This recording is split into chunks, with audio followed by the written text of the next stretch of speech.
아사의 아들 여호사밧이 대신하여 왕이 되어 스스로 강하게 하여 이스라엘을 방어하되 유다 모든 견고한 성읍에 군대를 주둔시키고 또 유다 땅과 그의 아버지 아사가 정복한 에브라임 성읍들의 영문을 두었더라.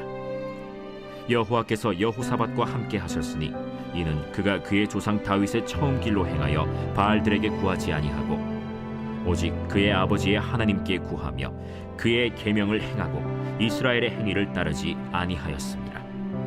그러므로 여호와께서 나라를 그의 손에서 견고하게 하시매 유다 무리가 여호사밧에게 예물을 드렸으므로 그가 부귀와 영광을 크게 떨쳤더라. 그가 전심으로 여호와의 길을 걸어 산당들과 아세라 목상들도 유다에서 제거하였더라.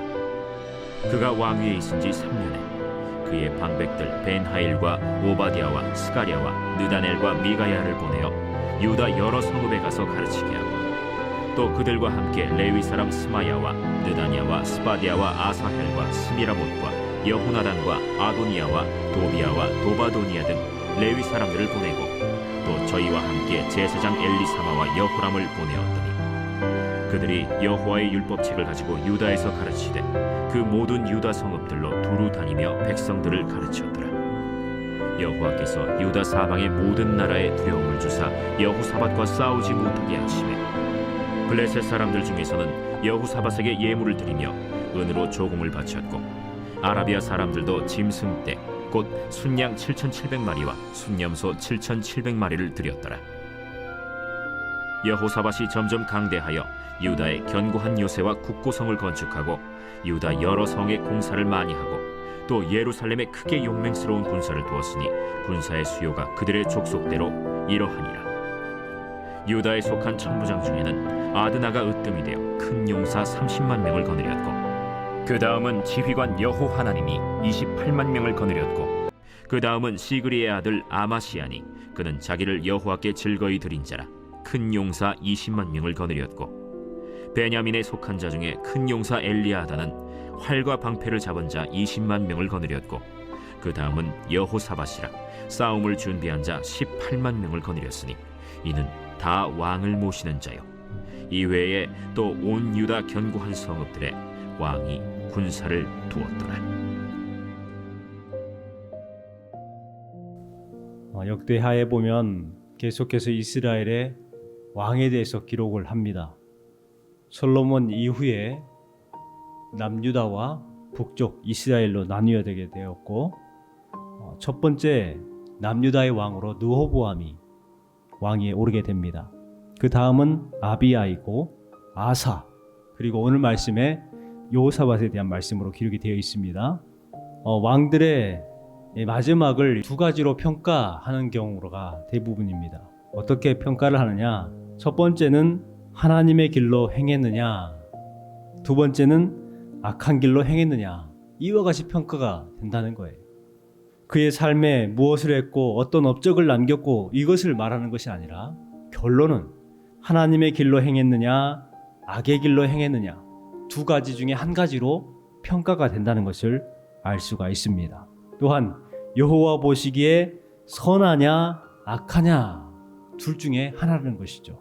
여호와의 길로 행하는 사람, 여호와의 보시기에 선을 행했던 왕은 하나님의 길로 행함을 통해서 형통의 복을 누리는 왕이었다는 것을 알 수가 있습니다. 그러나 반대로 악의 길로 행하였고 악하였다면 그의 인생이 그렇게 편하지는 않았고 결말도 좋지 않게 끝나는 것을 볼 수가 있습니다. 오늘 주신 말씀에도 그와 같은 말씀인데요.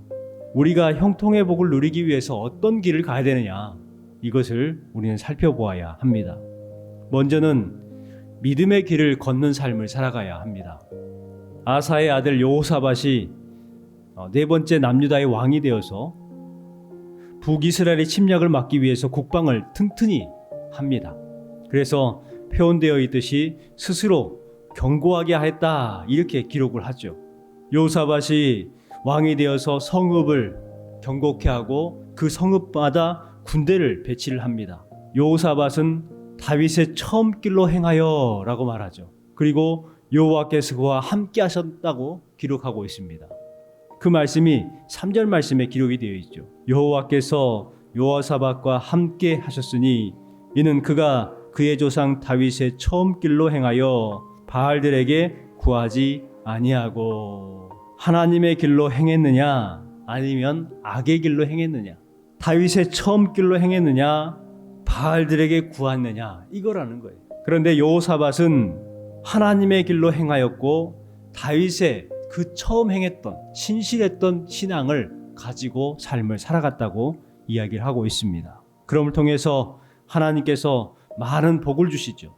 여호사밧 때는 솔로몬에게 부어주셨던 부와 귀, 명예, 이와 같은 놀라운 복을 얻었던 그러한 때와 같이 이 여호사밧도요 솔로몬에 준하는 엄청난 명예를 얻습니다. 그럼을 통해서 나라가 더욱 강성해져 갔습니다. 그 이유가 무엇이었는가?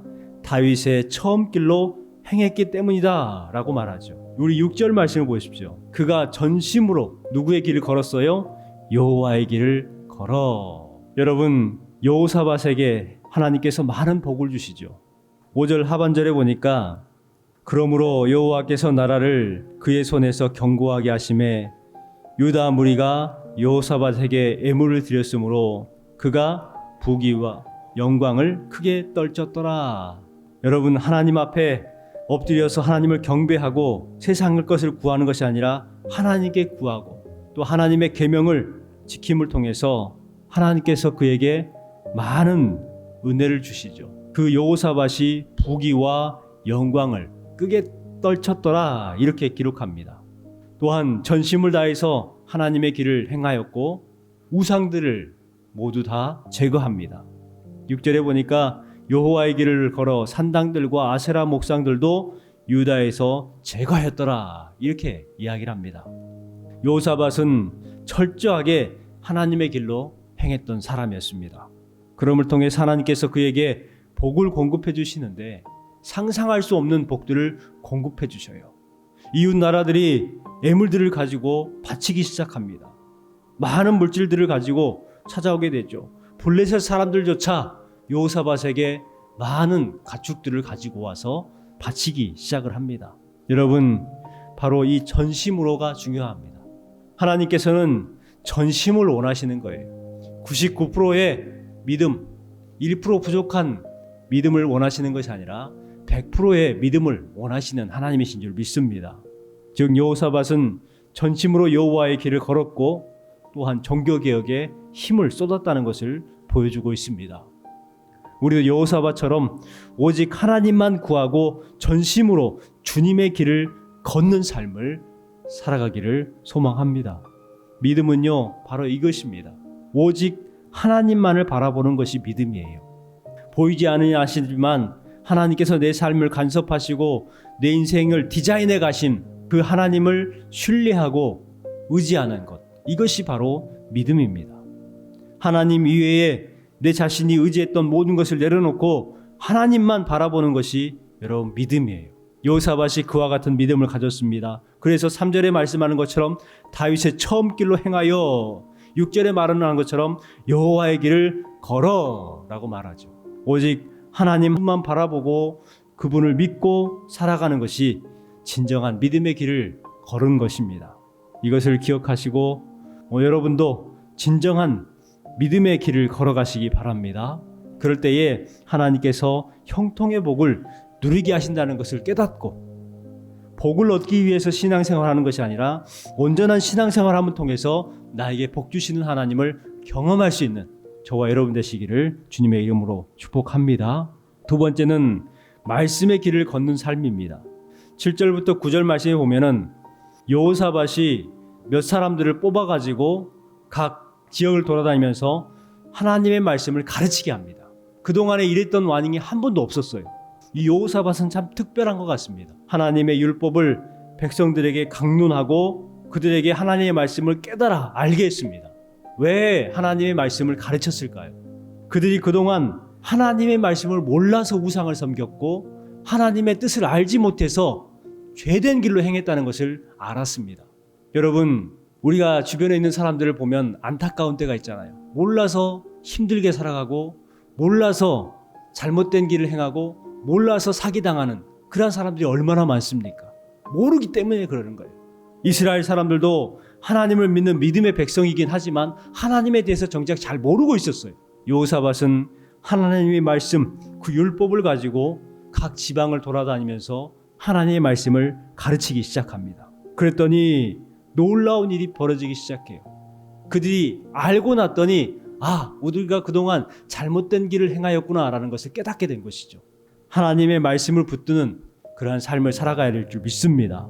우리가 몰랐을 때에는 이것이 잘못된 것을 모르고 의롭다고 생각하고 살아갔습니다마는 이제는 우리가 알았어요.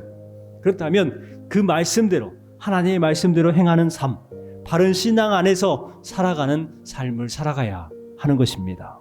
마지막 세 번째로는 순종의 길을 걷는 삶입니다. 10절부터 19절까지 말씀에 보면 하나님께서 많은 복을 주셔요.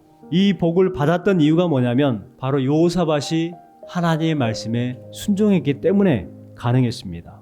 그 결과 유다의 사방에 있는 주변에 있는 나라들이요, 유다를 함부로 건드리지를 못하는 거예요. 여호사밧을 건드리지 못합니다. 감히 다가오지를 못하는 것이죠. 그 이유가 뭐였느냐? 여호사밧은 하나님께 순종하는 왕이라는 거예요. 하나님께 순종하는 왕은 건드릴 수가 없다는 거예요. 무서워서 다가오지를 못합니다. 여호사밧이 이렇게 강할 수 있었던 것은 군사력 때문이 아니에요. 하나님이 그와 함께 하신다는 것을 알았기 때문에 이웃 사람들이 건드리지 못한 것이죠. 그 말씀이 10절 말씀에 기록되어 있습니다.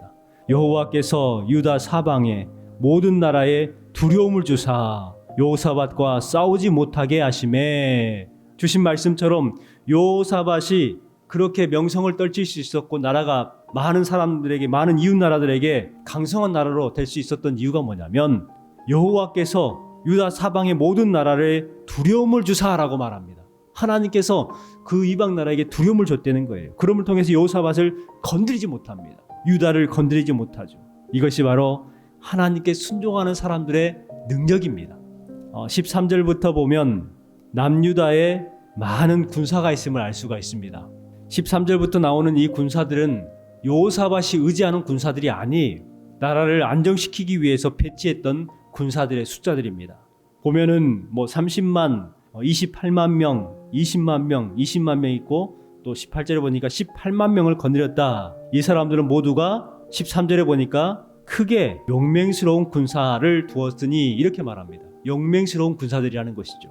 모두 합히면 116만 명이 됩니다. 엄청난 숫자입니다. 우리나라의 군대가 몇 명인 줄 아십니까? 군인들이? 우리나라 군인이 60만 대군이라고 하잖아요. 그런데 지금 이스라엘 그 조그마한 나라가 몇 명입니까? 116만 명이에요. 엄청난 수죠. 여러분, 이렇게 여호사밧이 강성할 수 있었던 것은 바로 여호와의 길로 행하였기 때문에, 다윗의 처음 길로 행하였기 때문에 이와 같은 형통의 복을 허락해 주신 줄 믿습니다.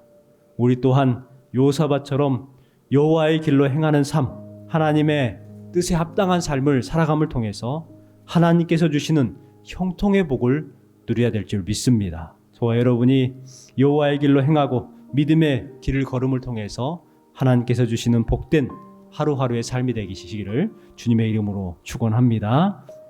기도하겠습니다.